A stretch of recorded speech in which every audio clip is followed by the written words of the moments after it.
Hi കൂട്ടുകാരെ, പുതിയൊരു വീഡിയോയിലേക്ക് സ്വാഗതം. ഞാൻ ഇന്നൊരു സ്പെഷ്യൽ ഡ്രിങ്കിൻ്റെ റെസിപ്പിയാണ് പറയുന്നത്. ഇപ്പോൾ വേനൽക്കാലമായതുകൊണ്ട് പലതരം ഡ്രിങ്ക്സ് നമുക്ക് ഉണ്ടാക്കി കഴിക്കാം.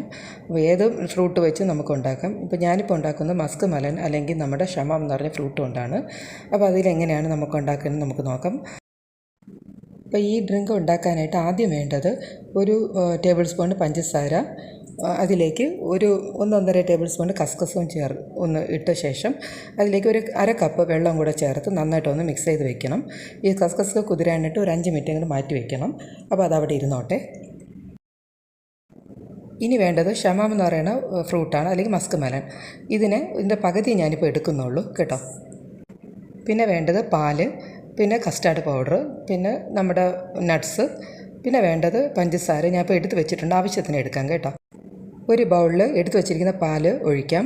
ഇതിപ്പോൾ 1-1.5 കപ്പ് പാല് വരും കേട്ടോ. ഇതിലേക്ക് 1 ടേബിൾ സ്പൂൺ കസ്റ്റാർഡ് പൗഡർ നമുക്കതിൽ ചേർത്ത് നന്നായിട്ടൊന്ന് മിക്സ് ചെയ്യാമേ. അത് നന്നായിട്ടൊന്ന് മിക്സ് ചെയ്ത് മാറ്റി വയ്ക്കണേ. ഇനി ഈ മസ്ക് മെലൺ നന്നായിട്ടൊന്ന് കുരു മാറ്റി തൊലിയൊക്കെ മാറ്റിയിട്ട് നമുക്കൊരു ബൗളിലോട്ട് കട്ട് ചെയ്തിടാം. ഒപ്പം പഞ്ചസാര ആവശ്യത്തിന് ചേർക്കാം. ഞാനിപ്പം അര കപ്പോളിട്ട് നന്നായിട്ടൊന്ന് അരച്ചെടുത്ത് കൊണ്ടുവരണേ. ഇനി ഒരു പാൻ അടുപ്പിൽ വെച്ചിട്ട് ഈ നമ്മൾ കലക്കി വെച്ച കസ്റ്റാർഡിൻ്റെ പാൽ ഒഴിക്കുക. ഒപ്പം പഞ്ചസാരയും ചേർക്കാം. നന്നായിട്ടൊന്ന് കുറുക്കിയെടുക്കാം.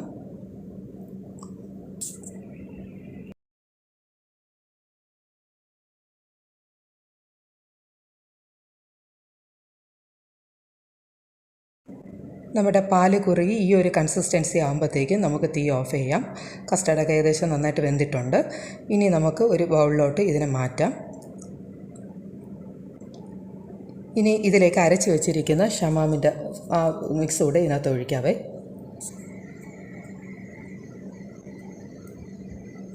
നന്നായിട്ട് മിക്സ് ചെയ്ത ശേഷം ഇതാ നമ്മൾ എടുത്ത് വെച്ചിരുന്ന കസ്കസൊക്കെ നന്നായിട്ട് കുതിർന്ന് നല്ല പൊങ്ങി വന്നിട്ടുണ്ട്. ഇനി ഇതിലേക്ക് ചേർക്കാം. ഇനി ഞാനിപ്പോൾ സെറ്റ് ചെയ്യുന്ന എങ്ങനെയെന്ന് കാണിക്കുക. ഒരു ഗ്ലാസ് എടുക്കുക, അതിലേക്ക് ഐസ് ക്യൂബ് ഇടുക. നമ്മുടെ ഷമാമിൻ്റെ ഡ്രിങ്ക് ഒഴിച്ച ശേഷം മേളിൽ കുറച്ച് നട്ട്സ് ഇട്ട് നമുക്കത് ഗാർണിഷ് ചെയ്യാം. ഇനി ഇത് ഫ്രിഡ്ജിലൊന്ന് തണുപ്പിച്ച് നമുക്ക് കഴിക്കാം. അപ്പോൾ എല്ലാവർക്കും ഇത് ഇഷ്ടപ്പെട്ടെന്ന് കരുതുന്നത്. എല്ലാവരും ട്രൈ ചെയ്യുക. അപ്പോൾ ലൈക്ക് ചെയ്യുക, ഷെയർ ചെയ്യുക. പുതിയൊരു വീഡിയോയിലൂടെ കാണാം. Okay, thank you friends.